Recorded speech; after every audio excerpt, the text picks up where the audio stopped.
नमस्कार दोस्तों, ocean network में आपका स्वागत है। मैं हूं ओमकार चौधरी। आज दो मुद्दों पर बात करेंगे। एक तो मुख्यमंत्री योगी आदित्यनाथ ने एक बयान दिया कि 500 साल पहले अयोध्या में बाबर के कारिंदों ने अयोध्या में क्या किया या संभल में क्या किया, और इस समय बांग्लादेश में जो कुछ हो रहा है, इन सब का डीएनए एक ही है। यानी इन सब का मकसद एक ही है। योगी आदित्यनाथ ने जिन शब्दों में ये बात कही और हिंदुओं को फिर से चेताया, समझाया कि एक रहोगे तो नेक भी रहोगे, सुरक्षित भी रहोगे और सम्मान के साथ जीवन बसर कर पाओगे। अगर बटोगे तो कटोगे। और आपके धर्म स्थलों पर किस तरह से इन लोगों ने अतीत में मस्जिदें खड़ी की हैं, कब्जे किए हैं, धर्म स्थल बनाए हैं, और अब उन जगहों के लिए जिस तरह के संघर्ष करने पड़ रहे हैं, अदालती लड़ाइयां लड़नी पड़ रही हैं, ये चीजें और अधिक विकराल हो सकती हैं आने वाले कल में।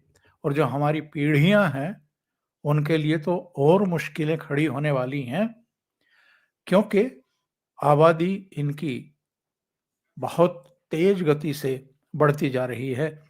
यानी डिसबैलेंस भी होगा, और आने वाले समय में ऐसी बहुत सारी सीटें हैं जहां से अब इनको रोकना मुश्किल हो जाएगा, इनकी जीत शुरू हो जाएंगी। अभी भी बहुत सारे ऐसे इलाके हैं जहां पर ये हार जीत को तय कर रहे हैं, हार जीत को तय कर रहे हैं। योगी आदित्यनाथ के उस भाषण के कुछ अंश मैं आपको सुनवाऊंगा, और उसके बाद आजकल क्या होता है कि योगी आदित्यनाथ जब भी हिंदुओं को सचेत करने के लिए कोई बात कहते हैं और उदाहरण देते हैं कि अतीत में क्या हुआ है, अभी क्या हो रहा है और आने वाले समय में किस तरह की आशंकाएं हैं, बांग्लादेश में जो कुछ हो रहा है उसका उदाहरण देते हुए, तो सबसे अधिक अगर किसी के पेट में दर्द होता है तो उसका नाम है अखिलेश यादव। वो असदुद्दीन ओवैसी से भी 4 कदम आगे निकल चुके हैं मुस्लिम तुष्टीकरण के मामले में। फिर दूसरा नाम तो असदुद्दीन ओवैसी का है ही, उनका बयान ना आए योगी आदित्यनाथ के किसी बयान पर, ये तो हो ही नहीं सकता है। और फिर थर्ड पोजीशन अभी लिए हुए हैं कांग्रेस के प्रवक्ता या राहुल गांधी या इनके दूसरे नेता। एक दूसरा मुद्दा है, राकेश टिकैत को पुलिस से भागते हुए देखा गया है, एक वीडियो वायरल हुआ है। पुलिस पीछे पीछे भाग रही है और ये आगे आगे दौड़ रहे हैं, और अच्छा खासा वजन है, 1 क्विंटल से तो ज्यादा ही होगा, फिर भी दौड़ रहे थे पुलिस से बचने के लिए। तो ये जो दृश्य हैं ये योगी आदित्यनाथ के राज्य में ही दिखाई दे सकते हैं आपको और हमें। जो गाजीपुर बॉर्डर पर वो 13 महीने के आंदोलन के दौरान बैठे हुए ये बक्कल उतारने की धमकियां देते थे, वो तो हवाइयां हो चुकी हैं सब। अब ये बक्कल तो किसका उतारेंगे? अपना बक्कल बचाने के लिए पुलिस से बचते हुए, भागते हुए, दौड़ते हुए देखे जा रहे हैं, लेकिन बच नहीं पाए। पुलिस ने इनको हिरासत में लिया और हिरासत में लेकर के अलीगढ़ के टप्पल में ले गए, इनको वहां थाने में बैठाया। थाने में इन्होंने कल प्रेस कॉन्फ्रेंस भी की और मीडिया से कह रहे थे जी हम तो कस्टडी में हैं।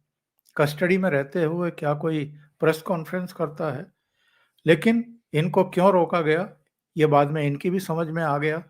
लेकिन कस्टडी में रहते हुए भी मीडिया से जिस लैंग्वेज में ये बात कर रहे थे, ये कह रहे थे कि अगर हमें इसी तरीके से रोका गया, यानी हमें अगर इसी तरीके से हिरासत में लिया गया, थाने में बैठाया गया, हमारी बात नहीं मानी गई, जो नोएडा में 0 पॉइंट पर और दलित स्थल पर, स्मृति स्थल पर जो लोग बैठे हुए हैं, किसान बैठे हुए हैं, अगर उनकी बात नहीं सुनी गई, उनको दिल्ली नहीं जाने दिया गया, तो फिर हम यहाँ से टप्पल से लखनऊ तक ट्रैक्टर मार्च निकालेंगे।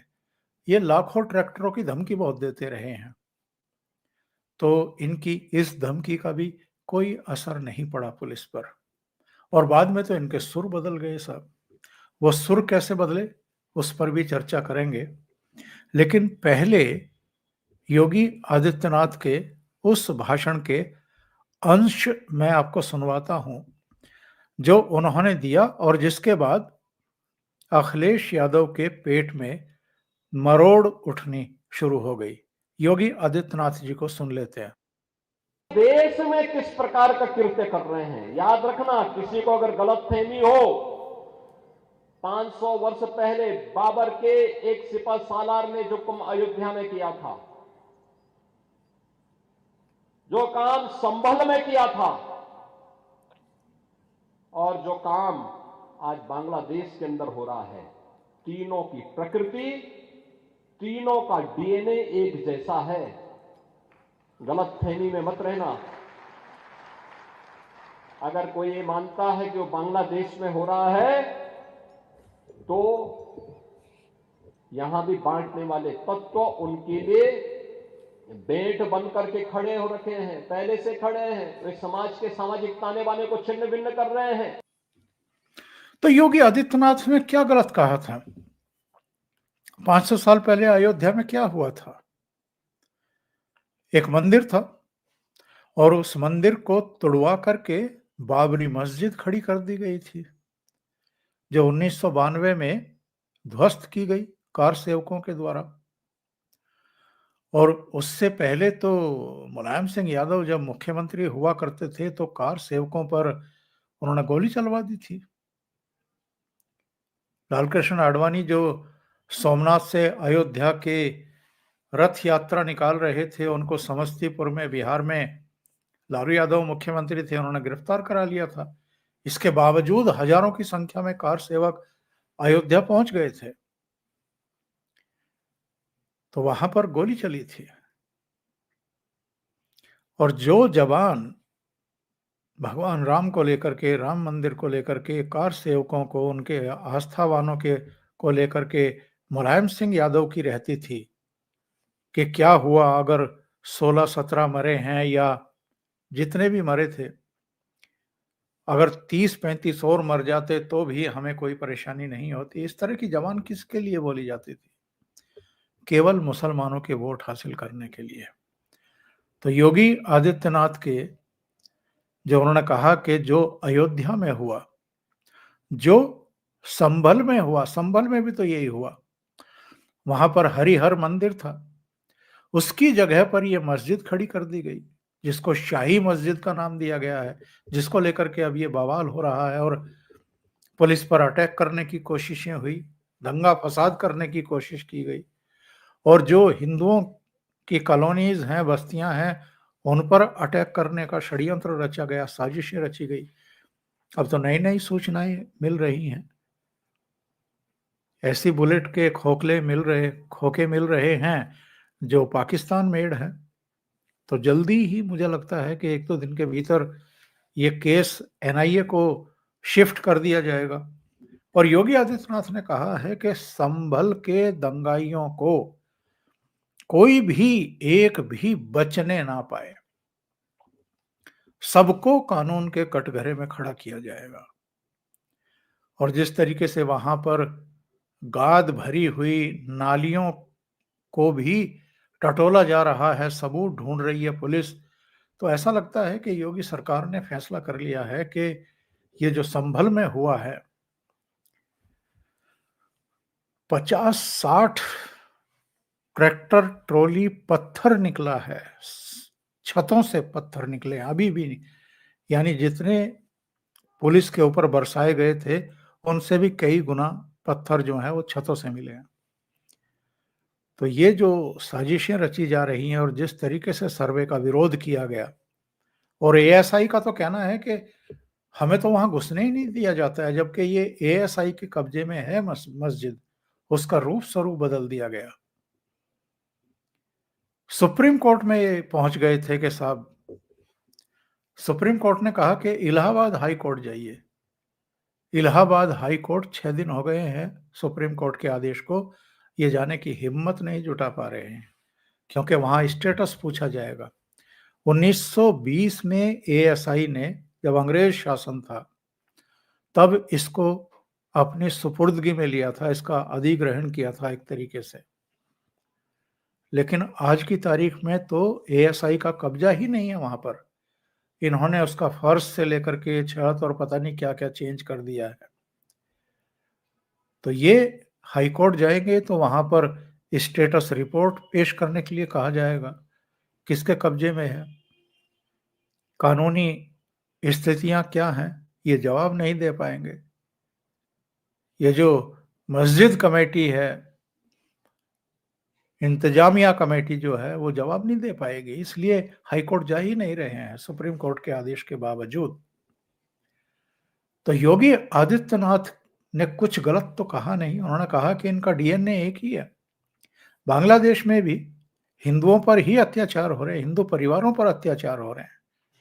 और योगी आदित्यनाथ अगर संभल की, अयोध्या की बात करते हुए बांग्लादेश का उदाहरण दे रहे हैं, तो बांग्लादेश में हिंदुओं पर अत्याचार नहीं हो रहा है, बर्बरता नहीं हो रही है, उन पर अटैक नहीं हो रहे हैं, उनके घरों को जलाया जा रहा है, उनकी दुकानों पर हमले हो रहे हैं, उनकी औरतों की असमत लूटी जा रही है। कम से कम एक व्यक्ति है, एक राज्य का मुख्यमंत्री है जो बांग्लादेश की बार बार बात उठा रहा है। तो उससे भी अखिलेश यादव के पेट में दर्द होता है। कहते हैं जी डीएनए की बात क्यों की जा रही है, मैं भी अपने डीएनए की जांच कराने को तैयार हूं। योगी आदित्यनाथ भी अपने डीएनए की जांच कराएं, संतों को यह शोभा नहीं देता है। मेरी तो समझ में ही नहीं आता है कि यह अखिलेश यादव को होता क्या है, दौरे क्यों पड़ने लगते हैं जब योगी आदित्यनाथ इस तरह की बात करते हैं और लोगों को समझाने की कोशिश करते हैं।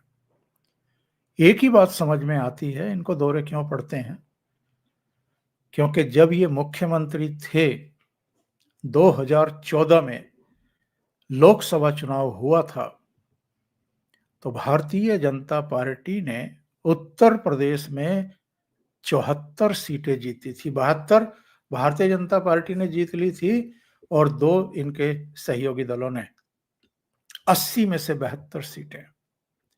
और समाजवादी पार्टी केवल 5 लोकसभा सीटें जीत पाई थी। यह तब हुआ था जब अखिलेश यादव मुख्यमंत्री थे। फिर 2017 में जब विधानसभा चुनाव हुआ तो ये सत्ता से बाहर हो गए। इसके बावजूद कि राहुल गांधी के साथ वो यूपी के 2 लड़के बता करके चुनाव लड़ रहे थे और बुरी तरह हारे। 47 सीटों पर आकर के टिकी समाजवादी पार्टी और भारतीय जनता पार्टी को 300 से ज्यादा सीटें मिली। योगी आदित्यनाथ मुख्यमंत्री बने तो उसके बाद तो जैसे इनके बुरे दिन शुरू हो गए। 2019 में 5 सीटों से आगे नहीं बढ़ पाए, 5 ही सीटों पर रहे। इनके साथ जो लड़ रहे थे अजीत सिंह और मायावती, बस मायावती की 10 सीटें बढ़ी और भारतीय जनता पार्टी और सहयोगियों की 10 सीटें घटी। इतना ही हुआ, इनको कोई फायदा नहीं हुआ। और 2022 में फिर जब विधानसभा के फिर से चुनाव हुए तो ये मात्र 111 सीटों पर अटक गए और योगी आदित्यनाथ फिर मुख्यमंत्री बने। उस समय तो तमाम ताकतें लगी हुई थी, तो भी ना योगी को रोक पाए, ना भारतीय जनता पार्टी के जीत के कारवां को रोक पाए। और 2024 में जरूर भारतीय जनता पार्टी को चोट पहुंची, वो भी दुष्प्रचार की वजह से, झूठ की वजह से, कि ये संविधान को खत्म कर देंगे, बदल देंगे, आरक्षण को खत्म कर देंगे जो मिल रहा है दलितों को, पिछड़ों को, आदिवासियों को। पूरे देश में दुष्प्रचार किया गया और उसका नुकसान हुआ भारतीय जनता पार्टी को। उत्तर प्रदेश में भी हुआ, पश्चिम बंगाल में भी हुआ, राजस्थान, हरियाणा में भी हुआ, महाराष्ट्र में भी हुआ। लेकिन उसके बाद हरियाणा में जिस तरीके से भारतीय जनता पार्टी को जीत मिली, महाराष्ट्र में जिस तरह मिली, जम्मू कश्मीर में जिस तरह 29 सीटें बीजेपी ने जीती और झारखंड में भी अच्छी खासी सीटें जीत करके वो आई, उससे और यहाँ उत्तर प्रदेश में जो 9 विधानसभा सीटों के उपचुनाव हुए, उसमें जिस तरीके से समाजवादी पार्टी केवल 2 सीट जीत पाई और योगी आदित्यनाथ के नेतृत्व में भारतीय जनता पार्टी 7 सीटें जीत गई, और करहल और शीशामऊ की जो इनकी जीत है वो भी कहां आकर के टिकी है, कितना कम अंतर से ये सीटें जीत पाए हैं। तो इसलिए इनके पेट में दर्द होता है। और संभल में जिस तरह की कार्रवाइयां हो रही हैं, वो पुलिस पर जिस तरीके से पथराव किए गए और माहौल बिगाड़ने की चेष्टा हुई, उसको लेकर के भी परेशानी है। पार्लियामेंट के अंदर भी जिस तरीके की बयानबाजी इन्होंने की है, और अब तो मुस्लिम वोटों पर कब्जे की लड़ाई शुरू हो चुकी है अखिलेश यादव और राहुल गांधी के बीच में। इन लोगों ने संभल का मुद्दा पार्लियामेंट में भी उठाया, पार्लियामेंट के बाहर भी अपने 15 एमपी और जो नेता प्रतिपक्ष हैं उत्तर प्रदेश में, माता प्रसाद पांडे, उनको रवाना किया संभल के लिए कि जाइए, जबकि 10 दिसंबर तक के लिए वहां जो लोकल एडमिनिस्ट्रेशन है, डिस्ट्रिक्ट मजिस्ट्रेट हैं, उन्होंने रोक लगा रखी है कि बाहर का कोई नहीं आएगा। इसके बावजूद राजनीति हो रही है, केवल मुस्लिम तुष्टीकरण की राजनीति को दिखाने के लिए और मैसेज देने के लिए। जिस दूसरे मुद्दे की मैं बात कर रहा था, राकेश टिकैत, बड़े बहादुर बनते हैं वो, और उस 13 महीने के आंदोलन के दौरान तो किस लैंग्वेज का प्रयोग करते थे, टेलीविजन चैनलों में होड़ लगी रहती थी उनके इंटरव्यूज की। 10-10, 20-20 मिनट, आधा-आधा घंटा, एक-एक घंटा वो लाइव रहते थे टेलीविजन चैनलों पर, हीरो बने हुए थे। इस देश का ये दुर्भाग्य है कि जो प्रधानमंत्री को गाली देता हो, जो भारतीय जनता पार्टी के नेताओं को गाली देता हो, वो यहाँ के मीडिया के लिए हीरो है। तो इनके इंटरव्यू, चढ़ूनी का तो आप देख लो क्या हाल हुआ है। विधानसभा चुनाव लड़े थे, 1177 वोट मिले हैं, 1177। पता नहीं कहाँ कैसे संभाल करके रखेंगे इतने भारी वोटों को। और खुद ये राकेश टिकैत भी 2 चुनाव तो लड़ चुके हैं। खतौली से विधानसभा का जमानत जब्त हुई थी, अमरोहा से आरएलडी के टिकट पर लोकसभा का, वहां भी जमानत जब्त हुई थी। और ये कहते हैं कि हम सबक सिखा देंगे भारतीय जनता पार्टी को। जो भारतीय जनता पार्टी लगातार जीतती आ रही है और इनके लाख षड्यंत्रों में शामिल होने के बावजूद तीसरी बार नरेंद्र मोदी प्रधानमंत्री बन गए देश के, और राज्य दर राज्य उनको कामयाबी मिल रही है, सरकारें बन रही हैं। जब हम बात कर रहे हैं, इसी दिन देवेंद्र फडणवीस ने महाराष्ट्र के मुख्यमंत्री के तौर पर शपथ ली है। यहां भी उत्तर प्रदेश में भी इनकी विजय पताका 7 सीटों पर रही है। तो इनकी जितनी मुहिम थी, जितनी साजिशें थी, जितनी बयानबाजी थी, जितने आंदोलन थे, जनता ने रिजेक्ट कर दिया इनको पूरी तरीके से, और भारतीय जनता पार्टी को चुन रहे हैं। 2022 के विधानसभा चुनाव से पहले भी योगी का मोदी का रास्ता रोकने के लिए उत्तर प्रदेश में जगह जगह राकेश टिकैत और ये योगेंद्र यादव प्रेस कॉन्फ्रेंस कर रहे थे, कोई उसका नतीजा नहीं निकला, सिवाय पश्चिमी यूपी की 7-8 सीटें जरूर जो जयंत चौधरी की पार्टी को गई थी, और बाद में जयंत चौधरी भी भारतीय जनता पार्टी के साथ आ गए। अब वो भी नरेंद्र मोदी की सरकार का हिस्सा है, मंत्री हैं। तो इनको बड़ी भारी परेशानी है। लेकिन जो कारगुजारी इन्होंने की, इन्होंने कल क्या किया, ये जो Noida, greater Noida, Yamuna express highway के आसपास के जिनकी किसानों की जमीनें अधिग्रहित हुई हैं पिछले 22 सालों में, ये बेसिकली उनका आंदोलन है।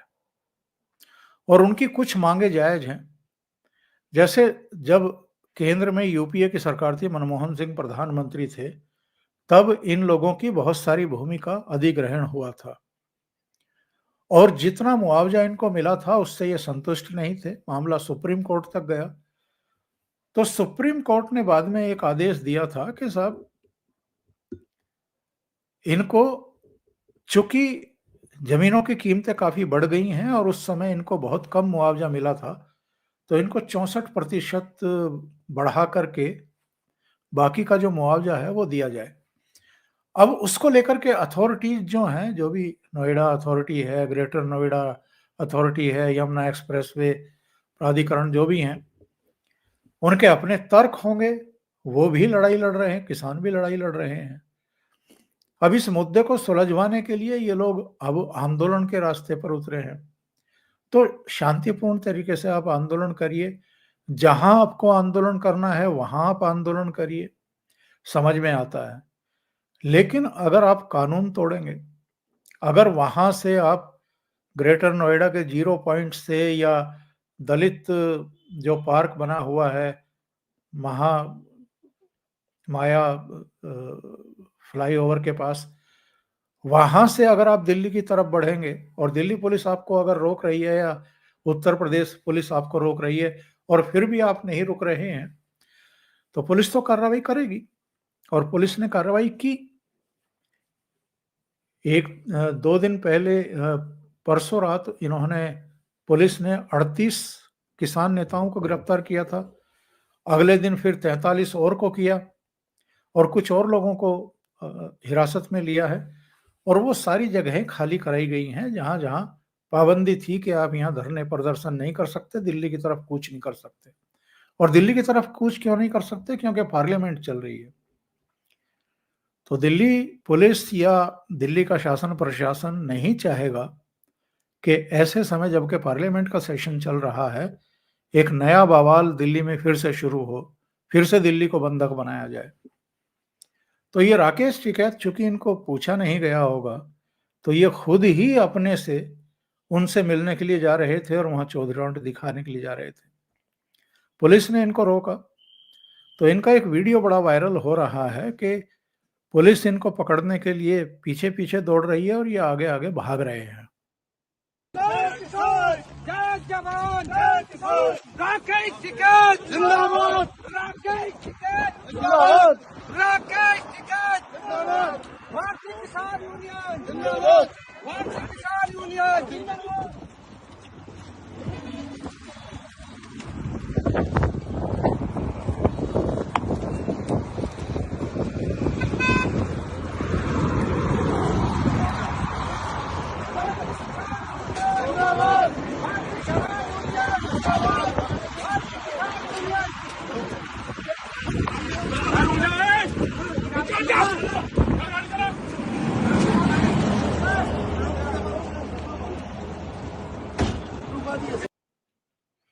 किसी ट्रक में बैठ करके भागने की चेष्टा कर रहे थे। पुलिस ने जाकर के इनको वहां रोक लिया, थाम लिया, हिरासत में ले लिया और हिरासत में लेकर के टप्पल थाने जो अलीगढ़ में पड़ता है वहां ले गए और वहां इनको 4-5 घंटे बैठाया।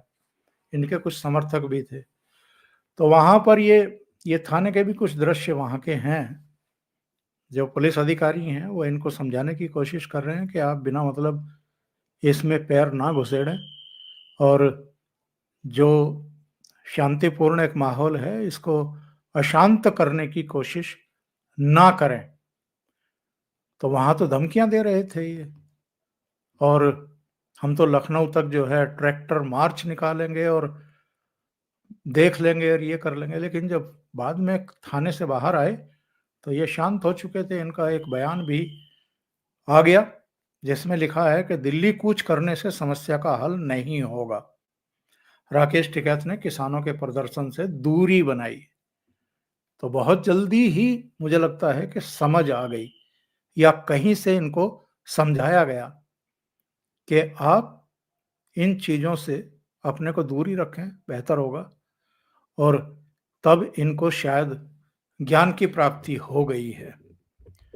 ये लोग भूल जाते हैं कि दिल्ली में जब आप बैठते हैं तो यहाँ सेंट्रल गवर्नमेंट है और दिल्ली पुलिस होम मिनिस्ट्री के तहत, सेंट्रल केंद्रीय होम मिनिस्ट्री के अंडर में काम करती है। और मोदी जी जो हैं वो थोड़ा सा उदार मना है, लेकिन जिस उत्तर प्रदेश में ये धमकी दे रहे थे कि ट्रैक्टर मार्च निकालेंगे लखनऊ तक, वहां तो योगी आदित्यनाथ मुख्यमंत्री हैं और उनकी सरकार है, तो वो तो ऐसा नहीं करने देंगे। उन्होंने एक बार आज तक के एक इंटरव्यू में जो अंजना ले रही थी और श्वेता ले रही थी, उसमें कह भी दिया था। उन्होंने पूछा था कि राकेश टिकैत कह रहे हैं कि जब वो 13 महीने का आंदोलन चल रहा था कि हम लखनऊ जाएंगे, उन्होंने कहा कि स्वागत है, स्वागत करेंगे उनका। बोला कैसे स्वागत करेंगे? बोला किसान के रूप में आएंगे तो स्वागत करेंगे, राजनीति करना चाहेंगे या रास्ते रोकना चाहेंगे दिल्ली की तरह तो फिर दूसरे तरीके से स्वागत करेंगे। तो दूसरे तरीके से स्वागत करने के लिए ही पुलिस ने कल इनको उठा लिया था। तो जो भी राजनीति करने की कोशिश कर रहे थे और दिल्ली की तरफ बढ़ रहे थे, नोएडा से, ग्रेटर नोएडा से, उन सबको भी अब उनके घरों पर भेज दिया गया है या जेल में डाल दिया गया है। पार्क खाली करा लिए गए हैं, बस वहां बैरिकेड लगी हुई हैं। राकेश टिकैत को भी समझा दिया गया है, वो भी अपने घर लौट गए हैं और अब इनको भी समझा रहे हैं कि भाई दिल्ली जाने से कोई फायदा नहीं होगा। तो ये खबर थी जो आपसे साझा करनी थी और डिस्कस करनी थी। अभी के लिए इतना ही। बहुत बहुत धन्यवाद। अगर आपको ये चैनल और इसके कंटेंट पसंद आ रहे हैं तो लाइक करें, कमेंट करें, वीडियो को शेयर भी करें। अभी तक अगर आपने ये चैनल सब्सक्राइब नहीं किया है तो सब्सक्राइब कर लें, साथ में लगे बेल आइकॉन को दबा दें ताकि आगे आने वाले वीडियो और उनके नोटिफिकेशन आप तक पहुंचते रहें। बहुत बहुत धन्यवाद। नमस्कार।